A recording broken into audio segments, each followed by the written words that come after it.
Chapter 2. The captain. It was impossible to live a month at Cranford and not know the daily habits of each resident, and long before my visit was ended I knew much concerning the whole Brown trio. There was nothing new to be discovered respecting their poverty, for they had spoken simply and openly about that from the very first.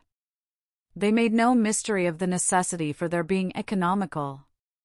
All that remained to be discovered was the captain's infinite kindness of heart, and the various modes in which, unconsciously to himself, he manifested it.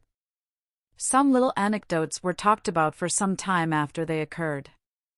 As we did not read much, and as all the ladies were pretty well suited with servants, there was a dearth of subjects for conversation. We therefore discussed the circumstance of the captain taking a poor old woman's dinner out of her hands one very slippery Sunday. He had met her returning from the bakehouse as he came from church, and noticed her precarious footing, and, with the grave dignity with which he did everything, he relieved her of her burden, and steered along the street by her side, carrying her baked mutton and potatoes safely home. This was thought very eccentric, and it was rather expected that he would pay a round of calls, on the Monday morning, to explain and apologize to the Cranford sense of propriety, but he did no such thing, and then it was decided that he was ashamed, and was keeping out of sight. In a kindly pity for him, we began to say, after all, the Sunday morning's occurrence showed great goodness of heart, and it was resolved that he should be comforted on his next appearance amongst us, but, lo! He came down upon us, untouched by any sense of shame, speaking loud and bass as ever, his head thrown back, his wig as jaunty and well-curled as usual, and we were obliged to conclude he had forgotten all about Sunday. Miss Pole and Miss Jessie Brown had set up a kind of intimacy on the strength of the Shetland wool and the new knitting stitches, so it happened that when I went to visit Miss Pole I saw more of the Browns than I had done while staying with Miss Jenkins, who had never got over what she called Captain Brown's disparaging remarks upon Dr. Johnson as a writer of light and agreeable fiction. I found that Miss Brown was seriously ill of some lingering, incurable complaint, the pain occasioned by which gave the uneasy expression to her face that I had taken for unmitigated crossness. Cross, too, she was at times, when the nervous irritability occasioned by her disease became past endurance. Miss Jessie bore with her at these times, even more patiently than she did with the bitter self-upbraidings by which they were invariably succeeded. Miss Brown used to accuse herself, not merely of hasty and irritable temper, but also of being the cause why her father and sister were obliged to pinch, in order to allow her the small luxuries which were necessaries in her condition. She would so fain have made sacrifices for them, and have lightened their cares, that the original generosity of her disposition added acerbity to her temper. All this was borne by Miss Jessie and her father with more than placidity, with absolute tenderness. I forgave Miss Jessie her singing out of tune, and her juvenility of dress, when I saw her at home. I came to perceive that Captain Brown's dark Brutus wig and padded coat, alas! too often threadbare, were remnants of the military smartness of his youth, which he now wore unconsciously. He was a man of infinite resources, gained in his baroque experience. As he confessed, no one could black his boots to please him except himself, but, indeed, he was not above saving the little maidservant's labors in every way, knowing, most likely, that his daughter's illness made the place a hard one. He endeavored to make peace with Miss Jenkins soon after the memorable dispute I have named, by a present of a wooden fire shovel, his own making, having heard her say how much the grating of an iron one annoyed her. She received the present with cool gratitude, and thanked him formally. When he was gone, she bade me put it away in the lumber room, feeling, probably, that no present from a man who preferred Mr. Boss to Dr. Johnson could be less jarring than an iron fire shovel. Such was the state of things when I left Cranford and went to Drumble. I had, however, several correspondents who kept me au fait as to the proceedings of the dear little town. There was Miss Pole, who was becoming as much absorbed in crochet as she had been once in knitting, and the burden of whose letter was something like, "But don't you forget the white worsted at Flint's" of the old song, for at the end of every sentence of news came a fresh direction as to some crochet commission which I was to execute for her. Miss Matilda Jenkins, who did not mind being called Miss Matty when Miss Jenkins was not by, wrote nice, kind, rambling letters, now and then venturing into an opinion of her own, but suddenly pulling herself up, and either begging me not to name what she had said, as Deborah thought differently, and she knew, or else putting in a postscript to the effect that, since writing the above, she had been talking over the subject with Deborah, and was quite convinced that, etc. Here probably followed a recantation of every opinion she had given in the letter. Then came Miss Jenkins, Deborah, as she liked Miss Matty to call her, her father having once said that the Hebrew name ought to be so pronounced. I secretly think she took the Hebrew prophetess for a model in character, and, indeed, she was not unlike the stern prophetess in some ways, making allowance, of course, for modern customs and difference in dress. Miss Jenkins wore a cravat and a little bonnet like a jockey cap, and altogether had the appearance of a strong-minded woman, although she would have despised the modern idea of women being equal to men. Equal, indeed. She knew they were superior. But to return to her letters. Everything in them was stately and grand like herself. I have been looking them over, dear Miss Jenkins, how I honored her, and I will give an extract, more especially because it relates to our friend Captain Brown. The Honourable Mrs. Jameson has only just quitted me, and, in the course of conversation, she communicated to me the intelligence that she had yesterday received a call from her revered husband's quondam friend, Lord Mauleverer. You will not easily conjecture what brought his lordship within the precincts of our little town. It was to see Captain Brown, with whom, it appears, his lordship was acquainted in the plumed wars, and who had the privilege of averting destruction from his lordship's head when some great peril was impending over it, off the misnomered Cape of Good Hope. You know our friend the Honourable Mrs. Jameson's deficiency in the spirit of innocent curiosity, and you will therefore not be so much surprised when I tell you she was quite unable to disclose to me the exact nature of the peril in question. I was anxious, I confess, to ascertain in what manner Captain Brown, with his limited establishment, could receive so distinguished a guest, and I discovered that his lordship retired to rest, and, let us hope, to refreshing slumbers, at the Angel Hotel, but shared the Brunonian meals during the 2 days that he honoured Cranford with his august presence. Mrs. Johnson, our civil butcher's wife, informs me that Miss Jessie purchased a leg of lamb, but, besides this, I can hear of no preparation whatever to give a suitable reception to so distinguished a visitor. Perhaps they entertained him with the feast of reason and the flow of soul, and to us, who are acquainted with Captain Brown's sad want of relish for the pure wells of English undefiled, it may be matter for congratulation that he has had the opportunity of improving his taste by holding converse with an elegant and refined member of the British aristocracy. But from some mundane failings, who is altogether free. Miss Pole and Miss Matty wrote to me by the same post. Such a piece of news as Lord Mauleverer's visit was not to be lost on the Cranford letter-writers. They made the most of it. Miss Matty humbly apologized for writing at the same time as her sister, who was so much more capable than she to describe the honour done to Cranford, but in spite of a little bad spelling, Miss Matty's account gave me the best idea of the commotion occasioned by his lordship's visit, after it had occurred, for, except the people at the Angel, the Browns, Mrs. Jameson, and a little lad his lordship had sworn at for driving a dirty hoop against the aristocratic legs, I could not hear of anyone with whom his lordship had held conversation. My next visit to Cranford was in the summer. There had been neither births, deaths, nor marriages since I was there last. Everybody lived in the same house, and wore pretty nearly the same well-preserved, old-fashioned clothes. The greatest event was, that Miss Jenkins had purchased a new carpet for the drawing-room. Oh, the busy work Miss Matty and I had in chasing the sunbeams, as they fell in an afternoon right down on this carpet through the blindless window. We spread newspapers over the places and sat down to our book or our work, and, lo!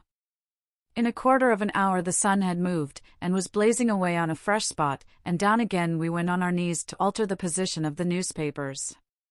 We were very busy, too, one whole morning, before Miss Jenkins gave her party, in following her directions, and in cutting out and stitching together pieces of newspaper so as to form little paths to every chair set for the expected visitors, lest their shoes might dirty or defile the purity of the carpet. Do you make paper paths for every guest to walk upon in London? Captain Brown and Miss Jenkins were not very cordial to each other. The literary dispute, of which I had seen the beginning, was a raw, the slightest touch on which made them wince. It was the only difference of opinion they had ever had, but that difference was enough. Miss Jenkins could not refrain from talking at Captain Brown, and, though he did not reply, he drummed with his fingers, which action she felt and resented as very disparaging to Dr. Johnson. He was rather ostentatious in his preference of the writings of Mr. Bawes, would walk through the streets so absorbed in them that he all but ran against Miss Jenkins, and though his apologies were earnest and sincere, and though he did not, in fact, do more than startle her and himself, she owned to me she had rather he had knocked her down, if he had only been reading a higher style of literature. The poor, brave captain! He looked older and more worn, and his clothes were very threadbare.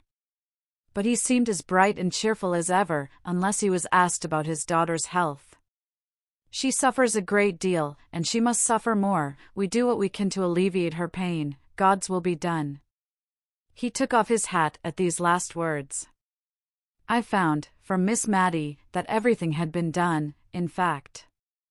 A medical man, of high repute in that country neighborhood, had been sent for, and every injunction he had given was attended to, regardless of expense. Miss Matty was sure they denied themselves many things in order to make the invalid comfortable, but they never spoke about it, and as for Miss Jessie, I really think she's an angel, said poor Miss Matty, quite overcome. To see her way of bearing with Miss Brown's crossness, and the bright face she puts on after she's been sitting up a whole night and scolded above half of it, is quite beautiful. Yet she looks as neat and as ready to welcome the captain at breakfast time as if she had been asleep in the Queen's bed all night. My dear! You could never laugh at her prim little curls or her pink bows again if you saw her as I have done. I could only feel very penitent and greet Miss Jessie with double respect when I met her next. She looked faded and pinched, and her lips began to quiver, as if she was very weak, when she spoke of her sister. But she brightened, and sent back the tears that were glittering in her pretty eyes, as she said, "But, to be sure, what a town Cranford is for kindness! I don't suppose anyone has a better dinner than usual cooked, but the best part of all comes in a little covered basin for my sister. The poor people will leave their earliest vegetables at our door for her. They speak short and gruff, as if they were ashamed of it, but I am sure it often goes to my heart to see their thoughtfulness."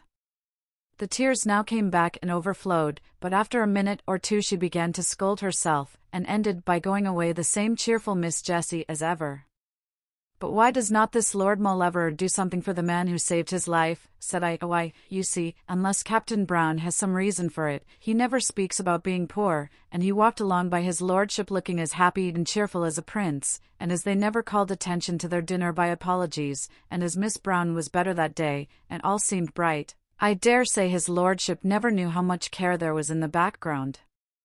He did send game in the winter pretty often, but now he is gone abroad. I had often occasion to notice the use that was made of fragments and small opportunities in Cranford, the rose leaves that were gathered ere they fell to make into a potpourri for someone who had no garden, the little bundles of lavender flowers sent to strew the drawers of some town dweller, or to burn in the chamber of some invalid.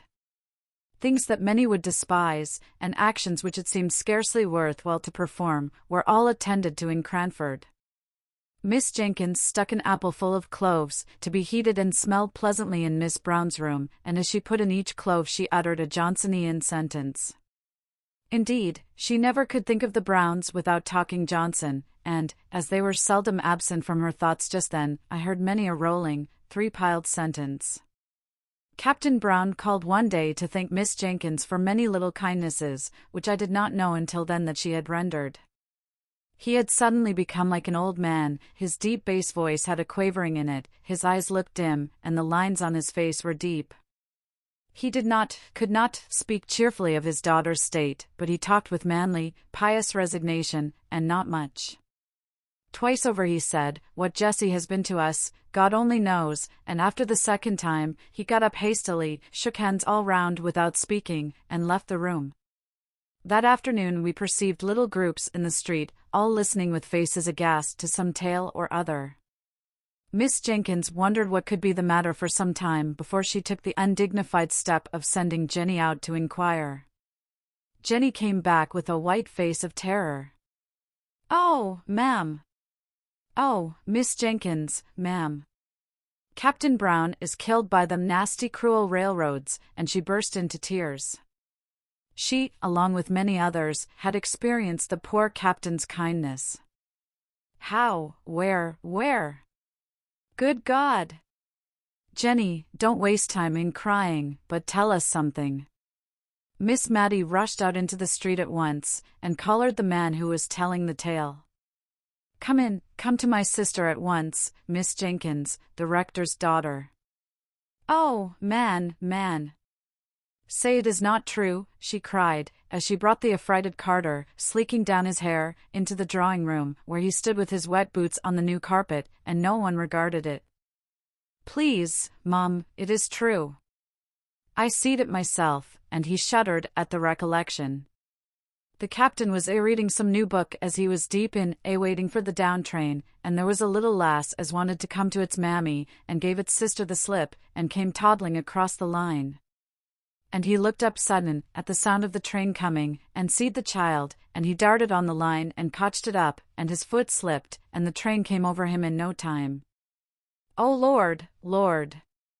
Mum, it's quite true, and they've come over to tell his daughters. The child's safe, though, with only a bang on its shoulder as he threw it to its mammy. Poor captain would be glad of that, Mum, wouldn't he? God bless him. The great rough Carter puckered up his manly face, and turned away to hide his tears. I turned to Miss Jenkins. She looked very ill, as if she were going to faint, and signed to me to open the window. Matilda, bring me my bonnet. I must go to those girls. God pardon me, if ever I have spoken contemptuously to the captain. Miss Jenkins arrayed herself to go out, telling Miss Matilda to give the man a glass of wine. While she was away, Miss Mattie and I huddled over the fire, talking in a low and awestruck voice. I know we cried quietly all the time. Miss Jenkins came home in a silent mood, and we durst not ask her many questions. She told us that Miss Jessie had fainted, and that she and Miss Pole had had some difficulty in bringing her round, but that, as soon as she recovered, she begged one of them to go and sit with her sister. Mr. Hoggins says she cannot live many days, and she shall be spared the shock, said Miss Jessie, shivering with feelings to which she dared not give way. But how can you manage, my dear? Asked Miss Jenkins. You cannot bear up, she must see your tears. God will help me, I will not give way. She was asleep when the news came, she may be asleep yet. She would be so utterly miserable, not merely at my father's death, but to think of what would become of me. She is so good to me. She looked up earnestly in their faces with her soft true eyes, and Miss Pole told Miss Jenkins afterward she could hardly bear it, knowing, as she did, how Miss Brown treated her sister. However, it was settled according to Miss Jessie's wish. Miss Brown was to be told her father had been summoned to take a short journey on railway business. They had managed it in some way, Miss Jenkins could not exactly say how. Miss Pole was to stop with Miss Jessie. Mrs. Jameson had sent to inquire. And this was all we heard that night, and a sorrowful night it was. The next day a full account of the fatal accident was in the county paper, which Miss Jenkins took in. Her eyes were very weak, she said, and she asked me to read it. When I came to the gallant gentleman was deeply engaged in the perusal of a number of Pickwick, which he had just received, Miss Jenkins shook her head long and solemnly, and then sighed out, poor, dear, infatuated man. The corpse was to be taken from the station to the parish church, there to be interred. Miss Jessie had set her heart on following it to the grave, and no dissuasives could alter her resolve. Her restraint upon herself made her almost obstinate. She resisted all Miss Pole's entreaties and Miss Jenkins' advice. At last Miss Jenkins gave up the point, and after a silence, which I feared portended some deep displeasure against Miss Jessie, Miss Jenkins said she should accompany the latter to the funeral. It is not fit for you to go alone. It would be against both propriety and humanity were I to allow it. Miss Jessie seemed as if she did not half like this arrangement, but her obstinacy, if she had any, had been exhausted in her determination to go to the interment. She longed, poor thing, I have no doubt, to cry alone over the grave of the dear father to whom she had been all in all, and to give way, for one little half-hour, uninterrupted by sympathy and unobserved by friendship. But it was not to be. That afternoon Miss Jenkins sent out for a yard of black crape, and employed herself busily in trimming the little black silk bonnet I have spoken about. When it was finished she put it on, and looked at us for approbation, admiration she despised. I was full of sorrow, but, by one of those whimsical thoughts which come unbidden into our heads, in times of deepest grief, I no sooner saw the bonnet than I was reminded of a helmet, and in that hybrid bonnet, half helmet, half jockey cap, did Miss Jenkins attend Captain Brown's funeral, and, I believe, supported Miss Jessie with a tender, indulgent firmness which was invaluable, allowing her to weep her passionate fill before they left. Miss Pole, Miss Matty, and I meanwhile attended to Miss Brown, and hard work we found it to relieve her querulous and never-ending complaints. But if we were so weary and dispirited, what must Miss Jessie have been? Yet she came back almost calm, as if she had gained a new strength. She put off her morning dress, and came in, looking pale and gentle, thanking us each with a soft long pressure of the hand. She could even smile, a faint, sweet, wintry smile, as if to reassure us of her power to endure, but her look made our eyes fill suddenly with tears, more than if she had cried outright. It was settled that Miss Pole was to remain with her all the watching livelong night, and that Miss Matty and I were to return in the morning to relieve them, and give Miss Jessie the opportunity for a few hours of sleep. But when the morning came, Miss Jenkins appeared at the breakfast table, equipped in her helmet bonnet, and ordered Miss Matty to stay at home, as she meant to go and help to nurse. She was evidently in a state of great friendly excitement, which she showed by eating her breakfast standing, and scolding the household all round. No nursing, no energetic strong-minded woman could help Miss Brown now. There was that in the room as we entered which was stronger than us all, and made us shrink into solemn, awestruck helplessness. Miss Brown was dying. We hardly knew her voice, it was so devoid of the complaining tone we had always associated with it. Miss Jessie told me afterwards that it, and her face too, were just what they had been formerly, when her mother's death left her the young anxious head of the family, of whom only Miss Jessie survived. She was conscious of her sister's presence, though not, I think, of ours. We stood a little behind the curtain. Miss Jessie knelt with her face near her sister's, in order to catch the last soft, awful whispers. "Oh, Jessie! Jessie! How selfish I have been! God forgive me for letting you sacrifice yourself for me as you did. I have so loved you, and yet I have thought only of myself. God forgive me!" "Hush, love. Hush," said Miss Jessie, sobbing. "And my father, my dear, dear father. I will not complain now, if God will give me strength to be patient. But, oh, Jessie! Tell my father how I longed and yearned to see him at last, and to ask his forgiveness. He can never know now how I loved him, oh! If I might but tell him, before I die. What a life of sorrow his has been, and I have done so little to cheer him." A light came into Miss Jessie's face. "Would it comfort you, dearest, to think that he does know? Would it comfort you, love, to know that his cares, his sorrows—" her voice quivered, but she steadied it into calmness, "Mary, he has gone before you to the place where the weary are at rest. He knows now how you loved him." A strange look, which was not distress, came over Miss Brown's face. She did not speak for some time, but then we saw her lips form the words, rather than heard the sound, "Father, Mother, Harry, Archie," then, as if it were a new idea throwing a filmy shadow over her darkened mind, "But you will be alone, Jessie." Miss Jessie had been feeling this all during the silence, I think, for the tears rolled down her cheeks like rain, at these words, and she could not answer at first. Then she put her hands together tight, and lifted them up, and said, "But not to us, though he slay me, yet will I trust in him." In a few moments more Miss Brown lay calm and still, never to sorrow or murmur more. After this second funeral, Miss Jenkins insisted that Miss Jessie should come to stay with her rather than go back to the desolate house, which, in fact, we learned from Miss Jessie, must now be given up, as she had not wherewithal to maintain it. She had something above £20 a year, besides the interest of the money for which the furniture would sell, but she could not live upon that, and so we talked over her qualifications for earning money. "I can sew neatly," said she, "and I like nursing. I think, too, I could manage a house, if anyone would try me as housekeeper, or I would go into a shop as saleswoman, if they would have patience with me at first." Miss Jenkins declared, in an angry voice, that she should do no such thing, and talked to herself about some people having no idea of their rank as a captain's daughter. Nearly an hour afterwards, when she brought Miss Jessie up a basin of delicately made arrowroot, and stood over her like a dragoon until the last spoonful was finished, then she disappeared. Miss Jessie began to tell me some more of the plans which had suggested themselves to her, and insensibly fell into talking of the days that were past and gone, and interested me so much I neither knew nor heeded how time passed. We were both startled when Miss Jenkins reappeared, and caught us crying.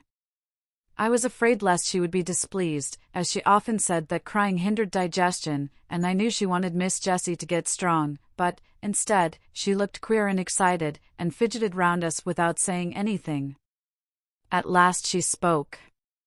"I have been so much startled. No, I've not been at all startled, don't mind me, my dear Miss Jessie. I've been very much surprised. In fact, I've had a caller, whom you knew once, my dear Miss Jessie." Miss Jessie went very white, then flushed scarlet, and looked eagerly at Miss Jenkins. "A gentleman, my dear, who wants to know if you would see him." "Is it? It is not," stammered out Miss Jessie, and got no farther. "This is his card," said Miss Jenkins, giving it to Miss Jessie, and while her head was bent over it, Miss Jenkins went through a series of winks and odd faces to me, and formed her lips into a long sentence, of which, of course, I could not understand a word. "May he come up?" asked Miss Jenkins at last. "Oh, yes." "Certainly," said Miss Jessie, as much as to say, "This is your house, you may show any visitor where you like." She took up some knitting of Miss Mattie's and began to be very busy, though I could see how she trembled all over. Miss Jenkins rang the bell, and told the servant who answered it to show Major Gordon upstairs, and, presently, in walked a tall, fine, frank-looking man of 40 or upwards. He shook hands with Miss Jessie, but he could not see her eyes, she kept them so fixed on the ground. Miss Jenkins asked me if I would come and help her to tie up the preserves in the storeroom, and though Miss Jessie plucked at my gown, and even looked up at me with begging eye, I durst not refuse to go where Miss Jenkins asked. Instead of tying up preserves in the storeroom, however, we went to talk in the dining room, and there Miss Jenkins told me what Major Gordon had told her, how he had served in the same regiment with Captain Brown, and had become acquainted with Miss Jessie, then a sweet-looking, blooming girl of 18, how the acquaintance had grown into love on his part, though it had been some years before he had spoken, how, on becoming possessed, through the will of an uncle, of a good estate in Scotland, he had offered and been refused, though with so much agitation and evident distress that he was sure she was not indifferent to him, and how he had discovered that the obstacle was the fell disease, which was, even then, too surely threatening her sister. She had mentioned that the surgeons foretold intense suffering, and there was no one but herself to nurse her poor Mary, or cheer and comfort her father during the time of illness. They had had long discussions, and on her refusal to pledge herself to him as his wife when all should be over, he had grown angry, and broken off entirely, and gone abroad, believing that she was a cold-hearted person whom he would do well to forget. He had been travelling in the East, and was on his return home when, at Rome, he saw the account of Captain Brown's death in Galignani. Just then Miss Mattie, who had been out all the morning, and had only lately returned to the house, burst in with a face of dismay and outraged propriety. "Oh, goodness me," she said. "Deborah, there's a gentleman sitting in the drawing-room with his arm round Miss Jessie's waist." Miss Mattie's eyes looked large with terror. Miss Jenkins snubbed her down in an instant. The most proper place in the world for his arm to be in. "Go away, Matilda, and mind your own business." This from her sister, who had hitherto been a model of feminine decorum, was a blow for poor Miss Mattie, and with a double shock she left the room. The last time I ever saw poor Miss Jenkins was many years after this. Mrs. Gordon had kept up a warm and affectionate intercourse with all at Cranford. Miss Jenkins, Miss Mattie, and Miss Pole had all been to visit her, and returned with wonderful accounts of her house, her husband, her dress, and her looks. For, with happiness, something of her early bloom returned. She had been a year or two younger than we had taken her for. Her eyes were always lovely, and, as Mrs. Gordon, her dimples were not out of place. At the time to which I have referred, when I last saw Miss Jenkins, that lady was old and feeble, and had lost something of her strong mind. Little Flora Gordon was staying with the Mrs. Jenkins, and when I came in she was reading aloud to Miss Jenkins, who lay feeble and changed on the sofa. Flora put down the Rambler when I came in. "Ah," said Miss Jenkins, "you find me changed, my dear. I can't see as I used to do. If Flora were not here to read to me, I hardly know how I should get through the day. Did you ever read the Rambler? It's a wonderful book, wonderful. And the most improving reading for Flora, which I dare say it would have been, if she could have read half the words without spelling, and could have understood the meaning of a third, better than that strange old book, with the queer name, Poor Captain Brown was killed for reading, that book by Mr. Boz, you know, Old Paws, when I was a girl, but that's a long time ago. I acted Lucy in Old Paws." She babbled on long enough for Flora to get a good long spell at the Christmas Carol, which Miss Mattie had left on the table.